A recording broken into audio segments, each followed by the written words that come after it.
മതപരമായ കാരണങ്ങളായിരുന്നു ഇന്ത്യ എന്ന് പറയുന്ന രാജ്യത്തിന്റെ വിഭജനത്തിലേക്ക് നയിച്ചത്. രണ്ട് പ്രധാനപ്പെട്ട മതങ്ങൾ തമ്മിലുണ്ടായ സ്പർദ്ധയും അഭിപ്രായ ഭിന്നതയും ഒക്കെ രാജ്യത്തെ വെട്ടിമുറിച്ചുവെങ്കിലും അതൊന്നും അവിടെ അവസാനിച്ചില്ല എന്നും ഇപ്പോഴും ഇന്ത്യ നേരിടുന്ന ഏറ്റവും വലിയ പ്രശ്നമെന്ന് പറയുന്നത് ഈ പ്രബലമായ രണ്ട് മതങ്ങൾ തമ്മിലുള്ള പ്രശ്നങ്ങളും ഇവിടെ നിലനിൽക്കുന്ന ജാതി വ്യവസ്ഥയും ഒക്കെ ആണെന്നാണ് പൊതുവെ നമ്മൾ വിചാരിച്ചു വച്ചിരിക്കുന്നത്. ഇതൊക്കെ ഒരു ചെറിയ പ്രശ്നം തന്നെയാണ്. തീർച്ചയായിട്ടും നമ്മുടെ രാജ്യത്തെ തമ്മിലടിപ്പിക്കാനായി വിദേശ ശക്തികൾ അല്ലെങ്കിൽ ഇന്ത്യ വിരുദ്ധ ശക്തികൾ എപ്പോഴും ഉപയോഗിക്കുന്നവയാണ് ജാതീയമായ സംഘർഷങ്ങൾ, വർഗീയമായ സംഘർഷങ്ങളൊക്കെ ഉണ്ടാക്കിയിട്ട് തമ്മിലടിപ്പിക്കുന്ന തന്ത്രം. അത് ബ്രിട്ടീഷ് കാലം തൊട്ട് തന്നെ അവർ പിന്തുടരുന്നതാണ്. ഇന്നും അവർ അത് ഉപയോഗിക്കാൻ ശ്രമിക്കുന്നുണ്ട്. രഹസ്യാന്വേഷണ ഏജൻസികളെ ഉപയോഗിച്ചുകൊണ്ടോ അല്ലെങ്കിൽ NGOകളെ ഉപയോഗിച്ചുകൊണ്ടും പല വ്യക്തികളെയോ സമ്പന്നരെയോ സംഘടനകളെയോ ഉപയോഗിച്ചുകൊണ്ടൊക്കെ അത് ചെയ്യുന്നുണ്ട്. പക്ഷെ നമ്മൾ മനസ്സിലാക്കേണ്ടത് ഇവിടെ നിലനിൽക്കുന്ന മതപരമായ പ്രശ്നങ്ങളോ ജാതിപരമായ പ്രശ്നങ്ങളോ അല്ല യഥാർത്ഥത്തിൽ നമ്മുടെ രാജ്യം നേരിടുന്ന ഏറ്റവും വലിയ പ്രതിസന്ധി. ആ പ്രതിസന്ധിയെക്കുറിച്ച് നമ്മൾ പലപ്പോഴായി സംസാരിച്ചിട്ടുണ്ട്. കുറെ കൂടി ഡീപ്പായിട്ട് നമ്മൾ ആ ടോപ്പിക്കിനെ കുറിച്ച് സംസാരിക്കേണ്ടിയിരിക്കുന്നു. അതിനു മുമ്പായിട്ട് ഒന്ന് രണ്ട് സംസ്ഥാനങ്ങളെ കുറിച്ച് ഞാൻ പറയാം. വെസ്റ്റ് ബംഗാൾ ഏതാണ്ട് 1970-80 കാലത്തിന് ശേഷം വെസ്റ്റ് ബംഗാൾ എന്ന് പറയുന്ന ബംഗ്ലാദേശുമായിട്ട് അതിർത്തി പങ്കിടുന്ന നമ്മുടെ സംസ്ഥാനം ഭരിക്കുന്നത് ഡൽഹി ഭരിക്കുന്ന ഒരു പാർട്ടിയല്ല.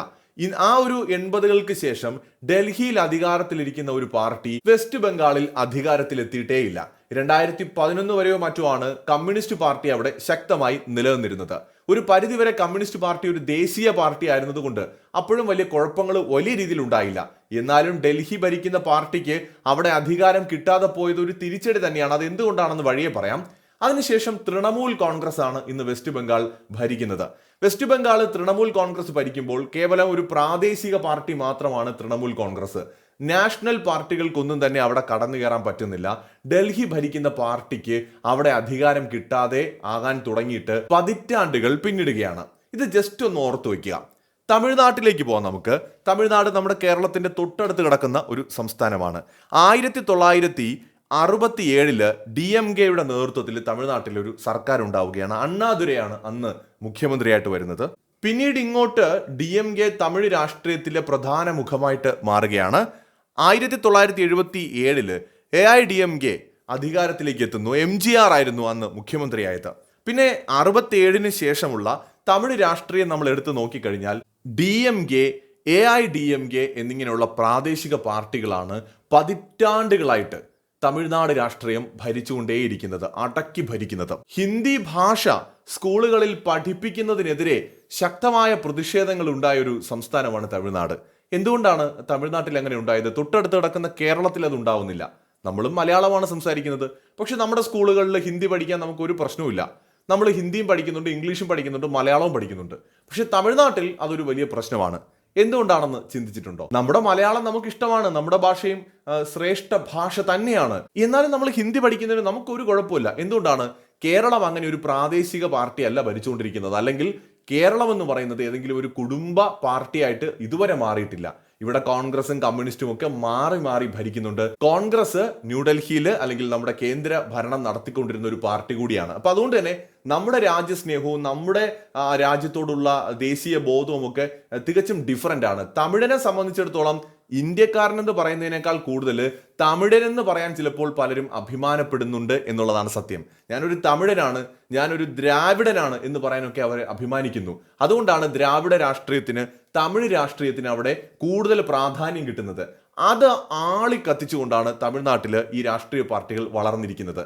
അവിടെ ഇന്ത്യ എന്ന് പറയുന്ന രാജ്യത്തിന്റെ യൂണിറ്റിയേക്കാൾ കൂടുതൽ തമിഴ് വംശജരുടെ യൂണിറ്റിയും അല്ലെങ്കിൽ ദ്രാവിഡിയൻസിന്റെ യൂണിറ്റിയുമാണ് അവിടെ പ്രധാനമായി ചർച്ചയാവുന്നത്. അതുകൊണ്ടാണ് അവിടുത്തെ പാർട്ടികളൊക്കെ ദ്രാവിഡ രാഷ്ട്രീയത്തെക്കുറിച്ച് എപ്പോഴും സംസാരിക്കുന്നത്. ദേശീയ ബോധം അവിടെ വളരെ കുറവാണ്. തമിഴന്മാരിൽ രാജ്യസ്നേഹികൾ ഇല്ലെന്നല്ല ഞാൻ പറയുന്നത്. പക്ഷെ അവിടുത്തെ രാഷ്ട്രീയം എടുത്ത് പരിശോധിച്ചാൽ ദേശീയ പാർട്ടികൾക്ക് അവിടെ പ്രസക്തി ഇല്ലാതെ പോകുന്നത് കോൺഗ്രസിനെ പോലെ. ഇപ്പോൾ BJP ഒന്നുമില്ലെങ്കിൽ വേണമെങ്കിൽ പറയാം വർഗീയ പാർട്ടിയാണെന്ന് പറഞ്ഞിട്ട് അതിനെ മാറ്റി നിർത്തുകയാണല്ലോ. അതിനെ അങ്ങനെ പറയാം. എന്തുകൊണ്ടാണ് കോൺഗ്രസിന് തമിഴ്നാട് രാഷ്ട്രീയത്തിൽ ഒരു സ്വാധീനം ഉണ്ടാകാതെ പോയത്? അത് മാത്രം ഒന്ന് ചിന്തിച്ചു നോക്കൂ. കോൺഗ്രസ് അവിടെ അപ്രസക്തമായത് പോലും ഈ പറയുന്ന DMK, AIDMK എന്ന് പറയുന്ന ദ്രാവിഡ രാഷ്ട്രീയം കാരണമാണ്. അവിടെ ക്ലച്ച് പിടിക്കുന്നത് ദ്രാവിഡ രാഷ്ട്രീയമാണ്. അതുപോലെ ജമ്മു കാശ്മീരിന്റെ കാര്യം എടുക്കാം. ജമ്മു കാശ്മീരിൽ കാലാകാലങ്ങളായിട്ട് അധികാരത്തിൽ വന്നുകൊണ്ടിരുന്ന പാർട്ടികൾ national conference, Awami national conference, PDP. ഇടയ്ക്ക് 1-2 തവണ കോൺഗ്രസ് പാർട്ടി അധികാരത്തിൽ വന്നെങ്കിലും ഈ പ്രാദേശിക പാർട്ടികൾ ശക്തമായതോടെ കോൺഗ്രസിന് അവിടെ ഒരു സ്ഥാനവുമില്ലാതായി. 80കളിലും 70കളിലും 90കളിലുമൊക്കെ ഈ പ്രാദേശിക പാർട്ടികളുടെ കയ്യിൽ ഞെരിഞ്ഞമരുകയായിരുന്നു ജമ്മു കാശ്മീർ. അതിന്റെ ഫലം എന്താണ് ഉണ്ടായത്? വിഘടനവാദത്തിന്റെ അങ്ങേയറ്റം നമ്മൾ ജമ്മു കാശ്മീരിൽ കണ്ടില്ലേ. അവിടെയുള്ള മനുഷ്യരുടെ മനസ്സിൽ ഇന്ത്യയോടുള്ള സ്നേഹത്തെക്കാൾ കൂടുതൽ രാഷ്ട്രീയ പാർട്ടികൾ, അതിന്റെ നേതാക്കൾ അവരുടെ നിലനിൽപ്പിന് വേണ്ടിയിട്ട് ഫീഡ് ചെയ്ത് കൊടുത്തത് എന്താണ്? വിഘടനവാദത്തിന്റെ വിത്തുകളാണ്. വിഘടനവാദമാണ് അവരെ പഠിപ്പിച്ചത്.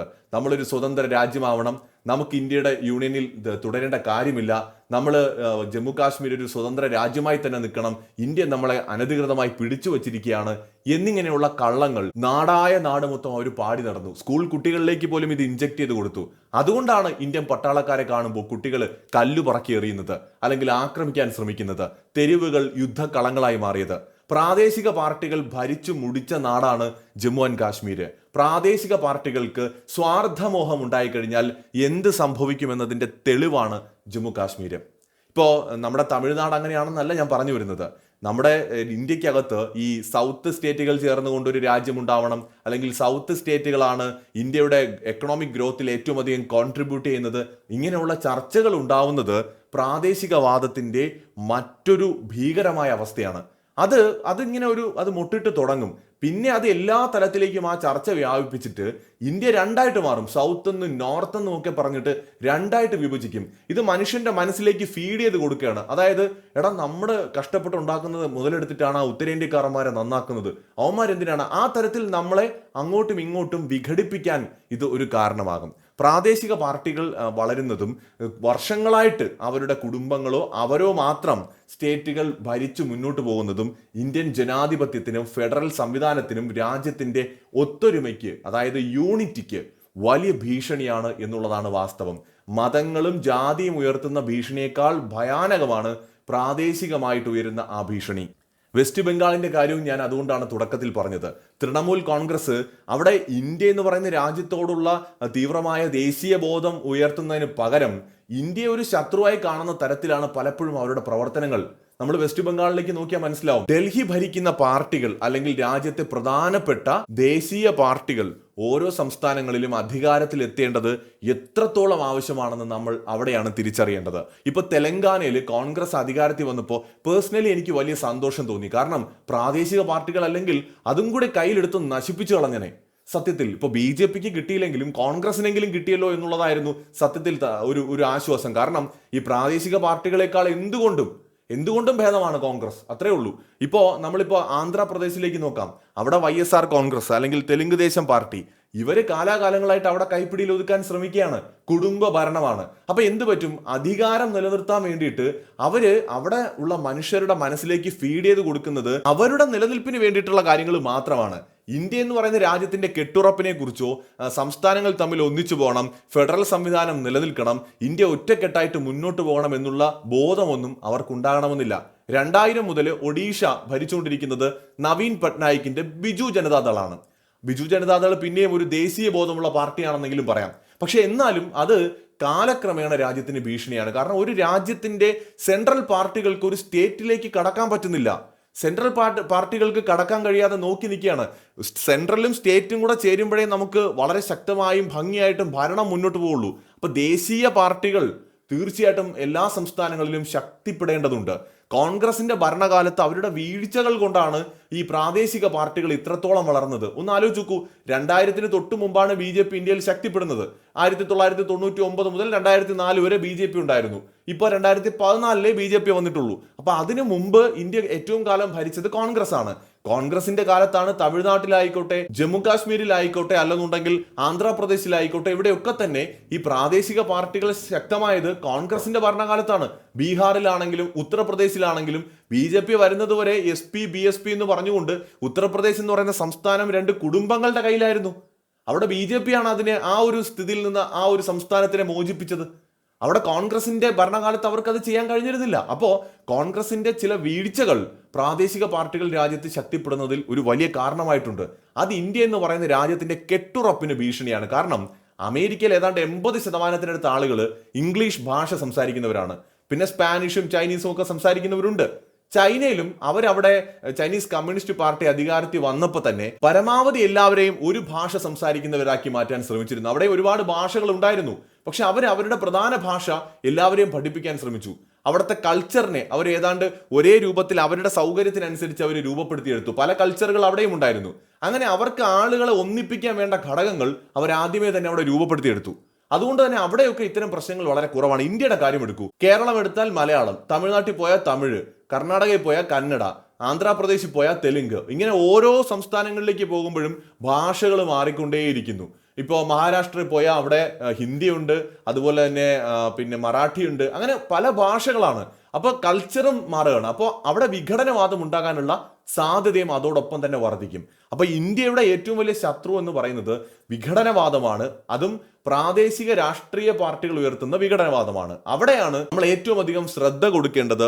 അത്തരത്തിൽ സ്വാർത്ഥ താല്പര്യങ്ങളുള്ള ചില കുടുംബങ്ങൾക്കോ ചില രാഷ്ട്രീയ പാർട്ടികൾക്കോ വേണ്ടിയിട്ട് രാജ്യത്തിന്റെ ഒത്തൊരുമയും അഖണ്ഡതയും നമ്മൾ ഒരിക്കലും തകരാൻ അനുവദിച്ചുകൂടാ. അത് ഓരോ പൗരന്റെയും കടമ തന്നെയാണ്. മറ്റൊരു വീഡിയോയുമായി വീണ്ടും കാണാം.